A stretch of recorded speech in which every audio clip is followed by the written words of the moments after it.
네, 2편 시작하겠습니다. 저는 이걸 곰곰이 생각하다가 이 결론에 도달했습니다. 오래된 차량을 사자. 오래된 차량을 사서 전체적으로 올 수리를 하자. 그리고 좋은 일자리를 엮는다면, 내가 꾸린 이것보다 더 좋은 가격에 팔 수 있겠구나. 그래서 저는 2.5톤, 3.5톤의 차량의 기사를 태울 때 샀던 차량의 연식은 01년식에서 05년식 차량의 사이예요. 이 차량을 사서 올 수리를 합니다. 차량의 가격은 적게는 400만원, 비싼 거는 한 600에서 800선에 구입을 해서 기어가 조금이라도 뻑뻑하면 선발이를 싹 교체해 버리고요. 브레이크가 조금이라도 밀리면 브레이크 오일부터 브레이크 페달, 브레이크 이 라이닝, 이 브레이크에 관한 모든 것을 교체를 합니다. 그리고 탑이 만약에 좀 울거나 하체라던가 상체 쪽에 문제가 있다고 하면 이 부분을 싹 다 보강을 하고요. 차량이 지저분하면 전체 도색을 싹 합니다. 올 수리를 한다고 해도 제가 들어간 돈은 평균적으로 200에서 250만 원 정도면은 올 수리를 항상 할 수 있었습니다. 200 이상 들어가지가 않았어요. 요새는, 그리고 이 차량이 연식이 오래됐다 했다고 해도 이 차주분께서 수리를 안 하면서 타지 않았기 때문에 모든 거를 교체할 거는 없어요. 그냥 카센터에 들어가서 한번 운행을 한번 앉아보시고 조금이라도 이상하다 싶으면 싹 다 갈아라. 새 걸로 다 갈아라. 만약에 미션을 갈아야 된다 하면은 미션을 갈면서 엔진을 내릴 거면은 선발이도 같이 갈아라. 그렇게 해서 처음에 돈은 어차피 싸게 샀으니까 확 투자를 합니다. 그러면 평균 한 200에서 250 정도면은 카센터에서 올 수리를 할 수가 있어요. 이것은 바로 오래된 차량은 부품이 싸기 때문에 가능한 일입니다. 모든 부품은 교체가 가능합니다. 이 부품이 없는 경우는 거의 없지만, 없다고 해도 시간이 조금 걸리지만 웬만해서는 자주 교체되는 부품들은 이미 정해져 있기 때문에 이미 바로 주문하면 바로 나오고요. 그렇지 않다고 해도 만약에 의자라던가 이런 것 같은 오래된 차의 의자는 조금 틀리죠. 그런 것 같은 공장에서 신청을 하면은 만들어서라도 보내줍니다. 그러면 제 기준으로는 이 차는 외관은 좀 지저분할 수 있지만 이 차는 새 차예요. 부품이. 저는 그렇게 2.5톤을 기준으로 적게는 800에서 많이 드릴 때는 한 1300만 원 정도 선에서 차량과 차량 수리비와 영업용 남바를 세팅을 하고 기사를 태웁니다.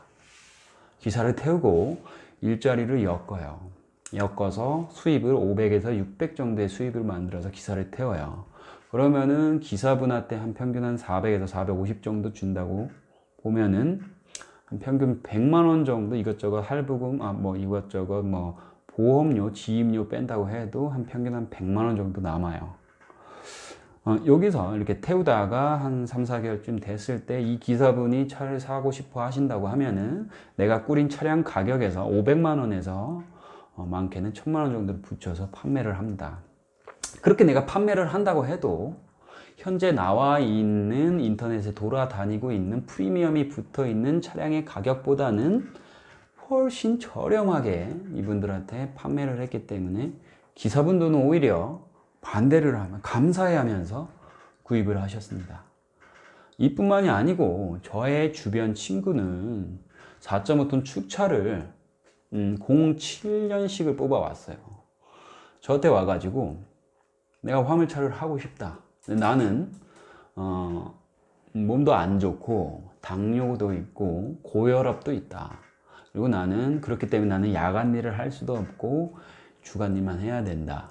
그리고 나는 주말에는 여자친구도 만나고 싶고 가정에 조금 신경을 더 쓰고 싶다. 근데 내가 회사 생활 다닐 때 220에서 230만 원의 수입을 벌었는데 거기서 내가 스트레스를 너무 받고 근무 시간도 너무 길고 12시간 막 이러고 근무 시간이 길는데 200 초반을 받으면서 내가 하는 일보다 훨씬 더 적게 받는 것 같고 스트레스는 스트레스대로 받고 너무 힘들다. 이거를 내가 성공하려면은 이 창업을 해서 성공을 하려면은 어떻게 해야 되냐. 모아둔 돈은 없다. 라면서 저한테 왔어요. 그래서 저는 그 친구한테 네가 구할 수 있는 선에서 가장 싸고 가장 오래된 차를 뽑아와라. 그래서 이 친구가 07년식의 4.5톤 서브 냉동 축차를 1,400만 원에 구해왔어요. 1,700이 아니라 1,400만 원에 구해오셨고 그리고 80만 킬로를 탔어요. 그렇게 해서 여기서 올 수리를 했어요. 엔진 갈고 밑에 라이닝 싹 다 갈고 타이어 싹 갈고 그리고 탑 내부도 어느 정도 특장해 가지고 좀 부분적으로 좀 이렇게 조금 보강을 조금 했습니다. 총 들어간 돈은 한 300에서 한 400 정도 이렇게 냈어요. 이 돈도 차주 반, 제 친구 반 이렇게 해서 반반씩 냈어요. 400이 들어갔다고 하는데 카센터에서만 400 정도 들어갔어요. 400 정도 들어갔다 해도 이 파는 차주가 이제 한 반 정도를 대줬어요. 그래서 이 친구가 차를 산 가격은 평균적으로 한 1,600 정도의 차를 뽑아왔고 여기서 영업 남바를 달아주니까 한 300 정도, 1,900 정도죠. 거기다 보험료 한 2,000 정도 투자를 한 거죠. 여기서 4.5톤으로 아침 9시부터 한 저녁 한 4시, 5시까지 해가지고 한 400완제짜리 지게차 상하차로 해가지고 일을 하나 집 주변 쪽으로 해서 조금 집이 그때 이 친구가 김포에 살고 있는데 김포에서 저기 포천 쪽에 왔다 갔다 왕복하는 하루에 2회전 왕복하는 그런 일을 하나 구해줬습니다. 이 친구가 창업을 한 지가 8개월 정도 되는데 지금까지 엔진 오일 갈았고요. 그리고 부동액 갈았고 겨울에 월동 준비한다고 부동액 갈았고 그리고 나서는 없습니다. 그리고 나서는 없어요. 투잡을 한 이유도 없고 할부금을 낼 게 없어 투잡을 뗄 필요도 없습니다. 간단하죠. 월 한 달에 나가는 돈은 한 60만원, 65만원 정도 나가고요. 400에서 유가보조 받은 450이에요. 지입료가 20만원 나가고, 그러면 450에서 430, 보험료 한 15만원 나가고, 415, 그 정도 나가죠. 그리고 뭐 수리비 한 20만원 나가는 것 같아요. 워낙 또 낮에만 근무를 하고 하니까 그렇게 했을 때는 한 390에서 한 400선 정도 때 벌어가는 것 같습니다. 아니다. 450에서 400 완전이니까 450에서 60, 390에서 40 정도 빼면 한 350 정도 벌어가고 있어요. 이 친구가 순수적으로 벌어가는 돈이. 그러다 보니까 이 친구는 상당히 만족해하고 있고 예전보다 결혼 준비를 위한 이런 돈도 좀 추가적으로 돈도 적금도 붓고 있고 워낙 또 이렇게 막 돈을 막 쓰는 친구가 아니어서 부모님한테 용돈도 조금씩 드리면서 조금 더 완전하게 조금 저한테 얘기할 때는 너무 만족스럽다고 얘기를 하면서 운행을 하고 있습니다. 1톤으로 제 주변에 1톤을 한 가지 예를 더 들어드릴게요. 1톤으로 저한테서 가장 저렴하게 창업을 한 사람은 한 차량을 1톤 냉탑으로 08년식 한 40만 킬로 정도 탄 거를 180만 원 정도 구입을 하신 분이 가장 싸게 창업을 하셨던 것 같아요. 초기 수리 비용은 엔진 오일 갈고 미션 오일, 대우 오일, 브레이크 오일 이런 거 좀 갈아주고 냉동기 한번 점검하고 가스 같은 거 있나 한번 체크하고 배터리 한번 갈아주고요. 이런 식으로 해서 총 한 들어간 돈이 한 50만 원 정도 들어갔고 그렇다고 하면은 그럼 이분이 차량의 구입 비용이 230만 원 정도 차량인데, 이거를 만약 중고 매매상에 뭐 수출이라던가 그냥 날린다고 해도 130만 원 정도 주고 사간다고 하더라고요. 제가 직접 또 전화도 해봤습니다. 그렇게 따지면 이분은 차량을 100만 원 정도의 차량을 산 거죠. 여기에 영업용 넘버, 보험료 뭐 이런 식으로 해가지고 한 350 정도 들어갔고요. 이렇게 해서 이분이 총 들어가신 비용은 약 한 450만 원 정도에 창업을 했네요. 1톤으로. 거기다가 이분은 올 다 현금으로 450 정도면은 주변 지인분한테도 빌릴 수 있는 돈이에요. 어느 정도 신용 관계만 있다면. 이분 또한 한 가지 일만 하십니다. 월 한 300짜리 아침 한 5시에 시작해서 오후 한 1~2시쯤 끝나가지고 한 300짜리 벌고요. 저녁에는 학원 강사세요. 강사를 해가지고 또 한 200~300 정도 버시고. 이 사람은 너무 만족해 하세요. 투잡을 할 이유도 없고, 할부금에 무리하게 일을 할 필요도 없고, 돈은 예전보다 훨씬 더 많이 버니까, 돈 때문에 걱정도 하지 않고, 거기다 투자 비용은 이미 손익분기점은 한 달, 2달 만에 다 넘겨버렸죠. 그렇게 됐습니다. 이분이 지금 하신 지가 한 7개월 정도 되셨는데, 지금까지 엔진오일 처음에 딱 50만 원 들어가고, 7개월 만에 들어간 게, 라이닝 한번 갈았어요. 그래가지고 23만 원 정도 수리비가 들었죠. 6개월 만에 들어간 수리비는 23만 원. 엔진오일 한번 가셨죠. 한번 23만 원. 그러면 한 15만 원 잡는다고 해도 38만 원. 6개월 동안 들어간 수리비는 38만 원 정도입니다. 생각보다도 적게 들어가죠, 수리비가. 그리고 수리가 난다고 해도 그냥 고치면 돼요. 수입이 훨씬 적으로 늘어났으니까요. 현재 마지막으로 제 경우에를 본다고 하면은 저의 차량은 지금 4.5톤 축차 09년식 차량으로 89만 킬로를 달리고 있어요. 제가 이 차를 산 지가 지금 한 2년 정도 좀 넘은 것 같아요. 이제 3년째를 달리고 있는데, 제가 80만 킬로에 타서 지금 1년에 한 3~4만 킬로 정도 타고 있네요. 저 역시 초기 수리 비용이 한 300 정도 들어갔어요. 이거는 뭐 엔진 오일, 그리고 타이어 싹 갈고, 뭐 라이닝이나 이런 거 브레이크 쪽 갈고, 엔진 오일, 대우 오일, 미션 오일 이런 거 싹 갈고, 그리고 추가적으로 제가 조금 탑 안에 E-트랙을 좀 달았어요. 저 같은 경우에는 이 차량의 탑만 새 거로 올렸습니다. 이것도 하나의 방법이죠. 오래된 차를 사서 그 위에다가 탑을 중고로 올렸어요. 근데 거의 새 거예요. 그러니까 이게 뭐냐면은 이제 차를 뽑고 얼마 안 된 사람들이 한 1~2년 있다가 차가 사고가 나서 앞대가리가 다 날아가서 나가 떨어지는 사람들. 그러니까 차를 1억 4천에 뽑았어요. 근데 차를 사고가 났어요. 바듯이 먹고 살 만큼 벌면서 살고 있는데 갑자기 사고가 났어요. 근데 앞다리가 다 날라갔어. 근데 차 수리비가 1,000만 원, 2천만 원 해. 와, 이거 차 수리비가 감당이 안 됩니다. 그럼 어떻게 하죠? 폐차를 시켜버려요. 폐차를 시키면 어떻게 하죠? 탑이 남아요. 탑은 새 거예요. 2년밖에 사용이 안 된 거예요.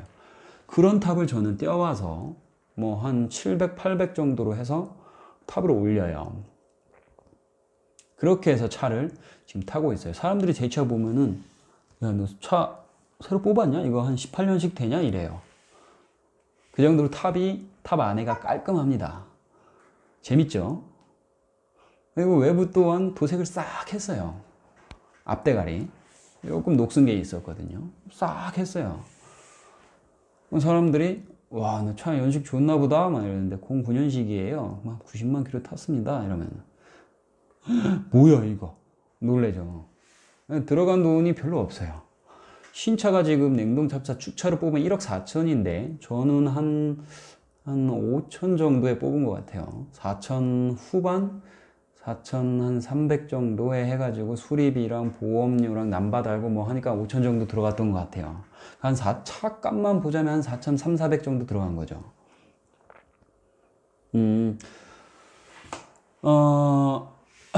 평균 보시면 아시겠지만 한 이제 2년이 지났는데 9만 킬로, 그러니까 제가 82만에 샀으니까 한 6만 7만 킬로 정도 탔네요. 1년에 3만 5천 킬로 정도. 저는 이렇게 막 가까운 거 근거리를 좀 왕복을 하는 편이라서 하루에 한 100km 정도 탑니다. 수리비는 연평균 엔진 오일 포함을 해서 한 30만원에서 한 40만원 정도? 그 정도도 좀 많이 들어가는 것 같아요. 한 30만원 정도 손 잡으면 되지 않을까 싶습니다. 어차피 좋은 연식의 차를 사서, 좋은 연식의 차를 비싸게 사서 무리하게 일을 하면서 무리하게 끌고 다니면 어차피 차량은 고쳐달라고 징징댑니다. 연식이 좋음으로써 이득을 보는 것은 운수회사와 업체뿐입니다. 강조합니다.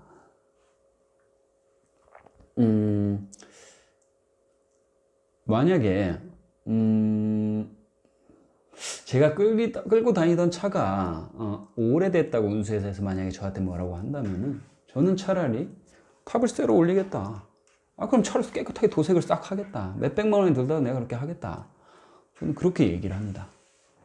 그런 경우는 지금까지는 없었지만 10년까지 하면서 그런 적은 없었지만 어느 정도 차량 관리도 깔끔하게 하는 편이라 그런 적은 없었지만 네, 전혀 문제가 안 돼요. 왜 좋은 연식의 차를 뽑는지 저는 솔직히 이해가 안 갑니다. 가끔씩 오히려 되게 웃긴 게 신용이 안 좋으신 분들, 신용 불량자라던가 신용 개인 파산이라던가 개인 회생지신 분들이 가끔 가다가 조금 정신을 못 차리시고 이런 부분 좀 조심스럽네요. 정신을 못 차리시고 뭐 신차를 뽑고 싶다 막 이러십니다. 저는 나이도 게다가 거의 60세가 다 돼 가세요. 그러면은 신차를 뽑는 순간 더 하락으로 가는 길이죠. 그렇다고 해도 저는 얘기를 해드립니다. 뭐 이러이러해서 이런 연식의 차를 뽑으면 사장한테 맞지 않다라고 얘기를 하지만 이분은 그런 게 중요한 게 않아요. 그런 게 중요하지 않아요. 녹슨데가 있으면 안 되고 차는 깔끔해야 되고 완전 새 거여야 됩니다. 힘들죠. 그래서 망하는 거예요. 그래서 계속 망해가는 겁니다. 가장 많은 실패율을 기록하는 거는 가장 좋은 연식의 차를 뽑은 사람들이 가장 많은 실패율이 많다고 저는 생각합니다. 뭐 통계를 내보진 않았지만 화물차에 대한 안 좋은 소리가 상당히 많이 들려요. 화물차에 들어가면은 망한다, 위험하다, 혹은 뭐 억울하다, 사기를 당했다, 저 새끼 사기꾼이다, 개쓰레기다, 운수회사 개쓰레기다, 뭐 이런 소리가 아직도 많이 들어와요. 하지만 여기서 만족하는 사람들은 아무 말도 하지 않고 일을 하고 있어요. 그렇기 때문에 여기서 성공한 사람이 안 보이고 만족하는 사람이 안 보이는 것뿐입니다. 문제는 이거예요. 돈을 벌려고 들어오셨으면 돈을 벌 수 있는 차량을 사서 일을 하시기 바랍니다. 그 목적 외에는 안전, 두 번째는 안전이죠. 안전뿐이지 남들에게 보이는 체면, 명예, 자존심, 과거의 행적과 내 지위 이런 거는 버리세요. 버리고 들어오시기 바랍니다. 여기까지에 대한 이야기는 지금까지 저에 대한 생각이었습니다. 제 개인적인 생각이었습니다. 자, 여기까지 하고 차량에 대한 연식에 대한 정리를 마치도록 하겠습니다. 이상 냉동탑차 전문 화물차 창업 경영 컨설턴트 미스터 리였습니다. 여러분의 좋아요와 구독, 공유가 저에게 큰 힘이 됩니다. 공유, 구독, 좋아요 부탁드립니다. 감사합니다.